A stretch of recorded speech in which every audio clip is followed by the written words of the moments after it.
Welcome, Chosen X. You enter a building emptied of rush and dressed in quiet. Shelves rise like patient witnesses and the reading room light moves slowly as if testing your attention. You sit at a long table where the varnish remembers other palms and a person who calls themselves a teacher comes near with a smile measured to the inch. Their tone is soft and practiced, warmth that folds questions closed. They offer a map of routes, methods that promise acceleration and influence. Shortcuts arrive as kindness, technique as liberation, authority as language you were meant to speak.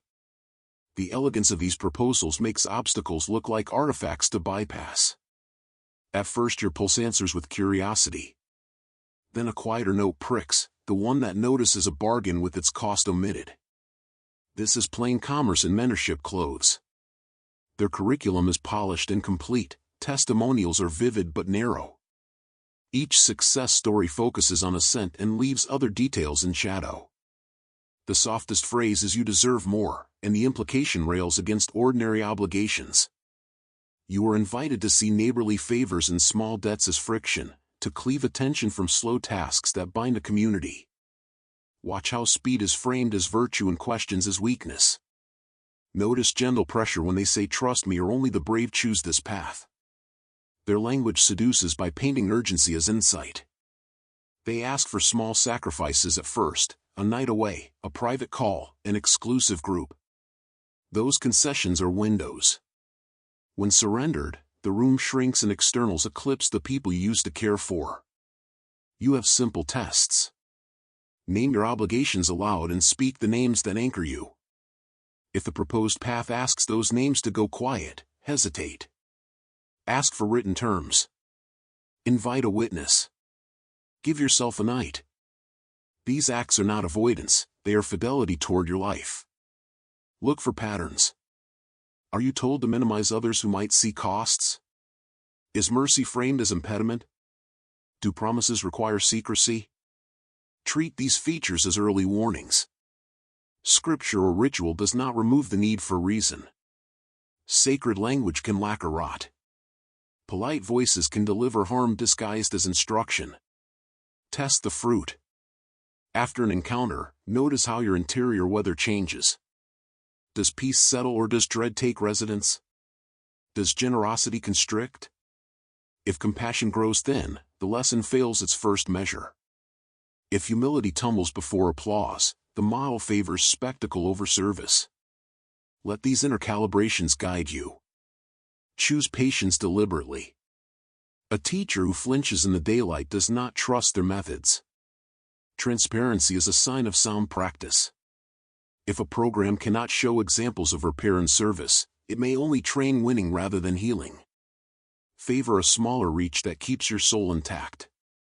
Make repair a practice. On the weekend, serve someone who cannot repay you. Let that act counterbalance training that prizes self-growth over neighbors. Assemble a small group to speak plainly when you are tired and to keep your pledges visible. Meeting with witnesses is not an insult to trust, it is mature armor. When an offer asks you to leave friends, speed into commitment, or believe only the chosen may enter, say "we will meet in daylight and bring witnesses." When flattery mounts, request modest evidence. When urgency appears, ask for time. Speak plainly, then return to the ordinary tasks you already owe. Refuse kindly. You can bless the teacher and keep your distance. Pray for those who pursue power and still protect the fragile. Hold compassion without surrendering your mind. Service is not a stunt, and influence without accountability erodes community. Practice a morning rule. State an intention, love what is true. Name one generous act for the day. Reserve 1 hour for work and 1 hour for presence with others. At night, note one line about how your choices affected a neighbor. Small disciplines accumulate and make deception less nourishing. Leave the room when the air tastes of haste. Walk into the rain and let your pulse settle. Talk to 2 steady friends and describe what was asked. Let them correct your reading without drama. If you already surrendered something that now looks like loss, tell those friends and begin repair with clear speech. This is not an argument against ambition. It is a plea for a measure that preserves your heart. Knowledge joined to kindness expands rather than consumes. Prefer mentors who invite daylight and practice repair publicly. Discernment is a craft built on patience, companionship, and small acts of service. You will leave changed but not owned. Carry back the names you spoke and the small oaths you made. Keep them folded like a map. When the city calls you toward a brighter stage that asks you to shrink love for reach, unfold the map and choose the way that keeps repair at the center. Carry these habits forward and let quiet courage steady each choice you make in public life. You walk back into a brightness that smells of wet pavement and lemon from a cafe window. Night did not cleave the city so much as rearrange its lights. Inside your chest a new ache hums, a wary temperature that will teach you small distinctions.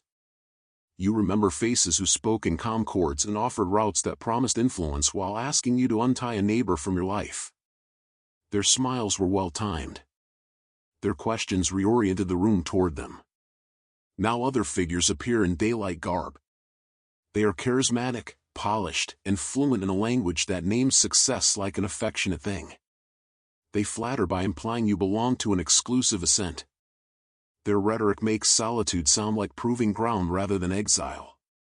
They press for choices that close windows and narrow the field of attention. Where generosity should widen, the scene leans inward. Notice how they handle dissent. If disagreement is met with theatrical hurt or with claims that only the committed can understand, treat that as a structural boundary rather than a personal rebuke. If they request that you excuse small cruelties as necessary discipline, keep listening but do not sign. If they reframe discomfort as initiation, ask who gains from that initiation. You practice a quiet litany of questions now. Who benefits materially and socially if I follow this path? What does leaving my ordinary life cost in hours and relationships? Which elements of my character will be required to change, and who will receive the trade? These queries are not obstacles. They are tools for preserving what was given to you first. You watch them in a studio where a crowd pulses to a syllabus that promises acceleration in days. The talk is clever and the exercises are theatrical. People clap for moments of vulnerability staged as breakthroughs. But you notice a subtle pattern. Breakthroughs are celebrated when they produce spectacle rather than service. The applause becomes a currency polite enough to sell a silence about harm. In a meeting room, a proposed strategy asks for secrecy. In a relationship, a partner suggests that love deepens when the two of you shut the door on old companions and opinions. In an office, a mentor calls loyalty a faster route to promotion than truth-telling. Each suggestion is framed as a shortcut. Each shortcut asks for a ledger with missing columns. You return to the companions who test your reading. They do not perform certainty. They listen to your pulse and your retelling. They ask where tenderness went when a choice was made. They do not rush to judgment. Their habit is to hold you accountable to neighbors and to the small commitments that stitch a life. This practice is not sentimental. It is structural. You begin to catalog the signs of a course that will hollow you slowly. One sign is the privatization of counsel. Another is the elevation of spectacle over repair. A third is the habit of praising ruthlessness as refinement. Mark them, name them aloud, and then check with two steady witnesses. You also learn to recognize purity claims that mask entitlement. When someone invokes principle to justify cutting people out, test whether principles are applied evenly. Does the rule shelter the powerful and punish the vulnerable? If so, do not be surprised if the rhetoric of reform is actually a cover for consolidation. There are kinds of authority that bend toward service. They reward repair and praise humility. They invite critique and show evidence of restored harms. They welcome daylight and expect witnesses. They insist that feats of influence be matched by acts of care. Favor those patterns. In crowded rooms you practice small refusals. You say nothing accusatory. You state a boundary in calm sentences. You request written explanation and names of accountable contact points. You ask for time and you take it. Often the pressure dissolves in the light of simple expectations. You find solace in doing ordinary things well. Cook a meal and give half to a neighbor. Write a short note to someone who helped you and do not broadcast the kindness. Tend a plant because it will not applaud you. These acts rebuild muscles that opportunists hope you have atrophied. As the day wears, you sense how public theater and private care shape who gets to speak and who is heard. You begin to value teachers who return after a failure with a repaired plan. You value leaders who refuse to reward applause when it comes at another person's expense. You are not asked to abandon ambition. You are asked to keep an account that measures how your ascent affects others. Keep that ledger in a pocket where it is easy to consult. Let it be small and practical. Let it remind you to ask 3 questions before consenting to any promise. Let it remind you to invite witnesses and to favor repair over spectacle. Tonight, when a polished voice invites you into a closed room, you will already have a question, 2 witnesses, a quiet habit of service. You wake before dawn and the world is a thin sheet of sound. City lights dim and hush falls like linen over rooftops. You hold the taste of yesterday, a conversation in your mouth, and trace its contours with questions. The matters you met were not crude robbers. They arrived as specialists who could refine your voice and widen your influence. Their expertise arrived like a lens that narrows as much as it clarifies. You begin to separate tools that enlarge. A new trial comes in small stages. A colleague requests private work that excludes your collaborators. A lover suggests a devotion that requires silence about old friendships. A teacher asks for accelerated acceptance into an inner circle after one weekend of toil. Each instance tests whether your commitments bend under glamour. You notice the tactics repeat. They begin with flattering distinctiveness and then ask for the removal of witnesses. You meet these tests with a disciplined pause. The pause is not indecision. It reveals architecture. While you breathe, you sketch aloud what you will lose if you agree. You name people who depend on your time. You list small duties that will wither without your presence. You speak those facts into the air as if reading an inventory. The act of naming makes the price visible.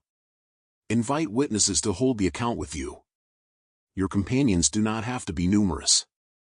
Choose 2 who know you and who will speak plainly when you are sleepy or proud. They serve as mirrors that challenge euphemisms and overturn grandiose reasoning. Insist on light and signatures. Transparency prevents harm better than rhetoric.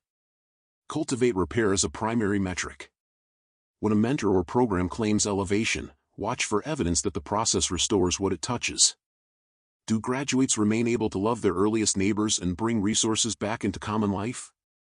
If not, the curriculum is likely optimized for spectacle rather than stewardship. Demand stories of mending as proof. Attend the interior movement of your heart.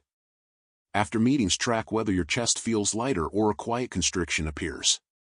Does your capacity to notice suffering expand after instruction, or does it erode?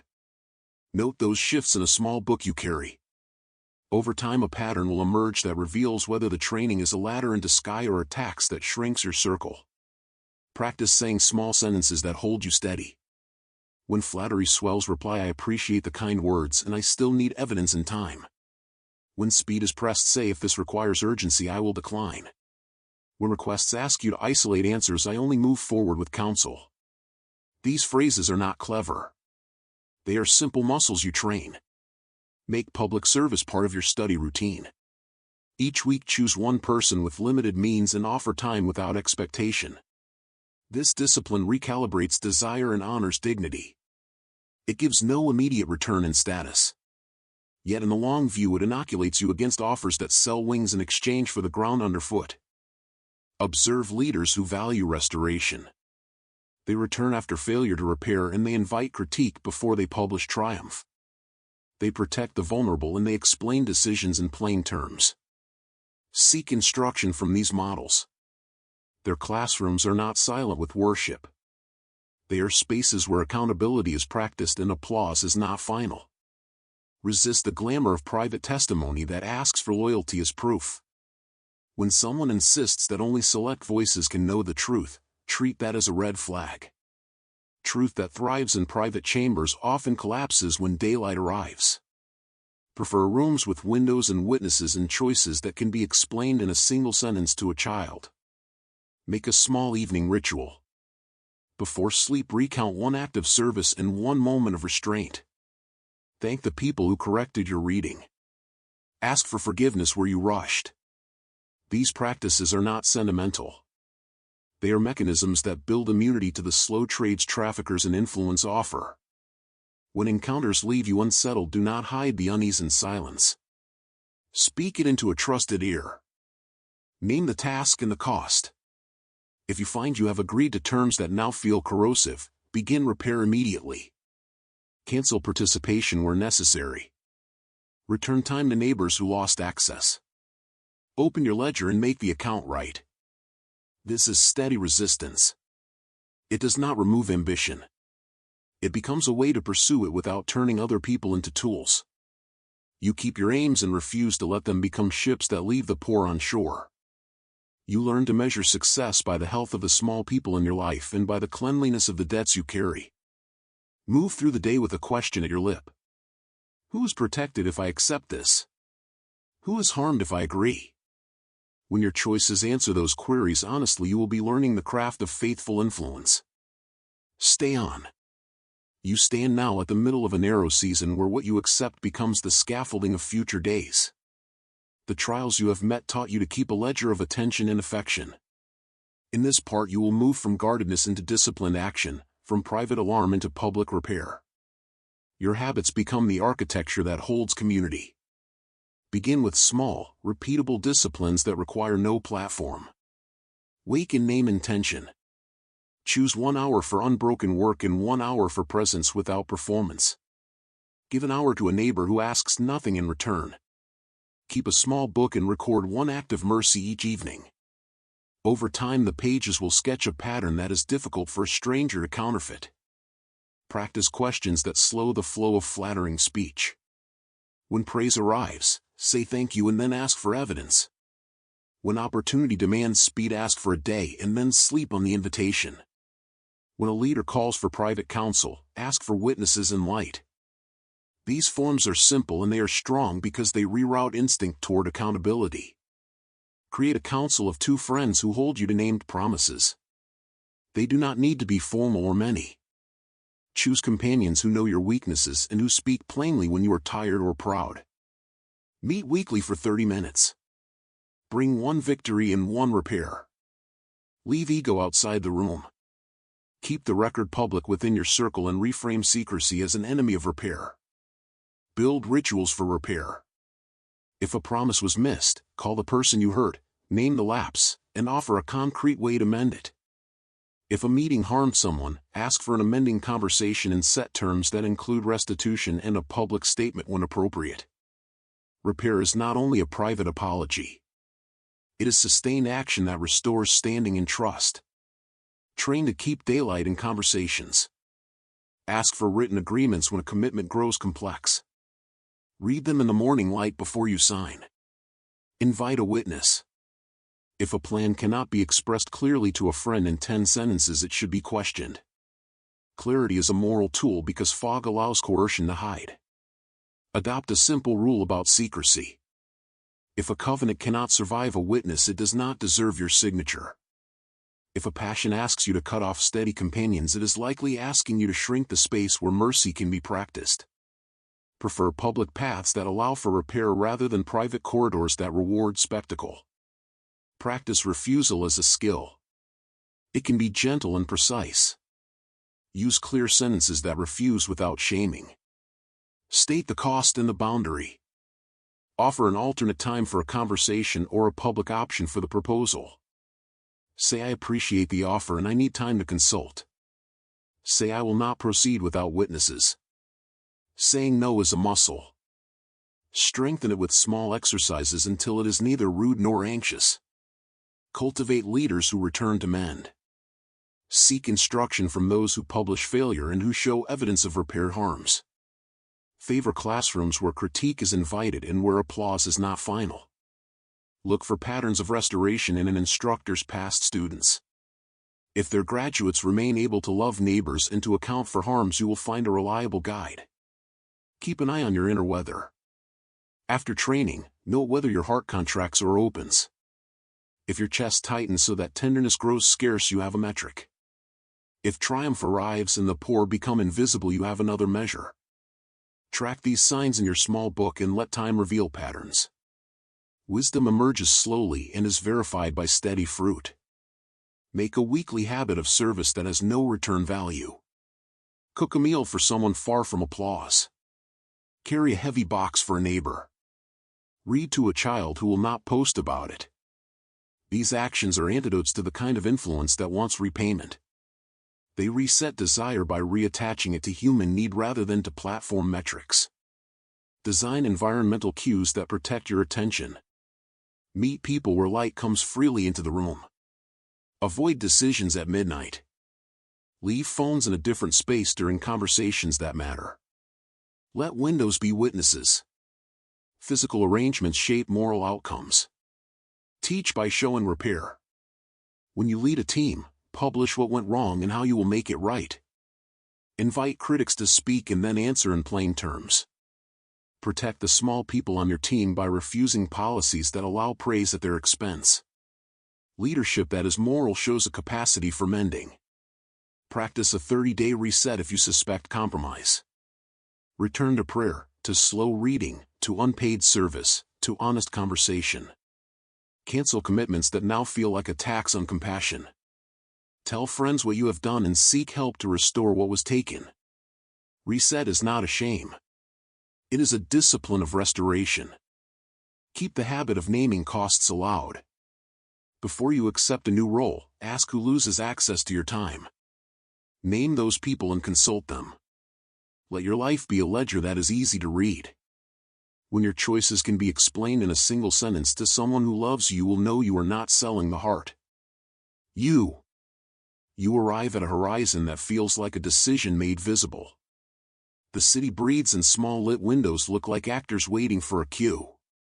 You have carried a ledger of quiet practices, and those entries steady your steps. In this final movement you draw lessons into a shape you can speak aloud.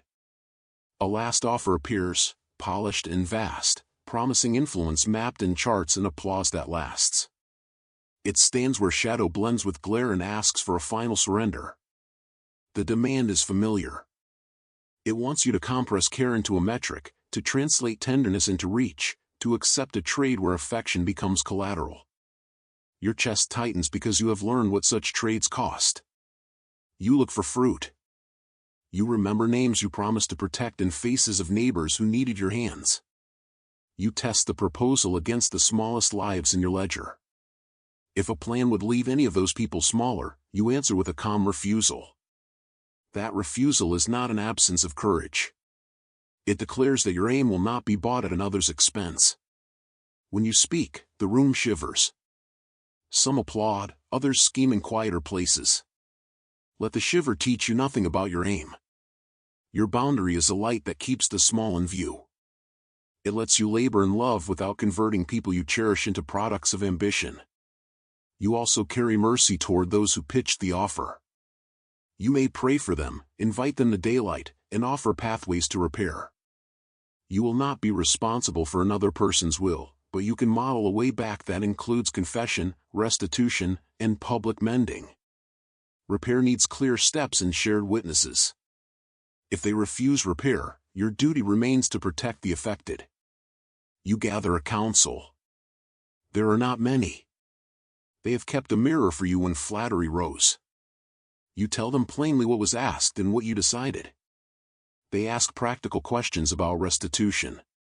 Together you plan one concrete act to restore what was lost: a visit, a public correction, a modest fund, a sustained act of care. Then you step into a square where a screen is set among trees that remember rain. A circle forms in the pavement and images appear. The light is quiet but insistent. The presentation on the screen is not an advertisement for power. It is a living continuation of the teaching you have carried. It slows moments that usually rush and points to small things that endure. A voice invites you to watch and to learn for the sake of service rather than spectacle. As you watch, the lesson unfolds with testimonies of repair and leaders who return to mend. Their confessions are narrow, honest, and specific. You feel humility, patience, and the stubborn joy of hands that refuse to leave the weary behind. You recognize faces who once tempted you and faces who chose to rebuild. The film holds both without softness and without malice. At the close of the projection, the screen offers a simple action: not a command but a continuation of practice. You are invited to keep walking with the work. If you choose, you may join a small learning community so lessons arrive in order to your days. You may subscribe and the next lesson will come as a brief reminder to practice the questions that saved you from haste.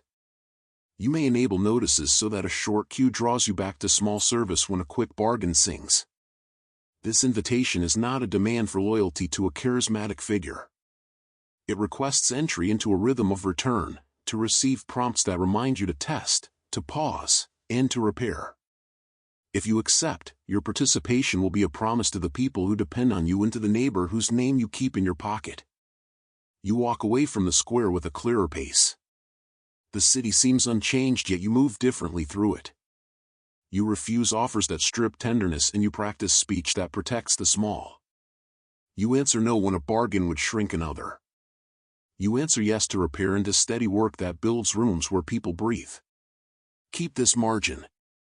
Guard these small rituals. Teach them by example. Let your life become a map others can follow without selling their neighbor. The summit you reached is not final. Each day returns with new offers. Practice the craft again and again. When another dazzling voice appears, wait until morning. Test the fruit. Bring witnesses. Choose the path that keeps your hands open to repair and your voice humble in victory. Tend what you promised each day. B. Now move into your day with the same quiet courage you rehearsed. Allow the lesson to continue in the place the screen showed you. If the teaching steadied you, consider staying close to the work by signing up so reminders arrive as small anchors. Turn on notices to receive brief prompts that call you back to care. Share this invitation with one careful friend who will practice rather than perform. Then go warm a meal for a neighbor, and let the city heal by the small hands among you.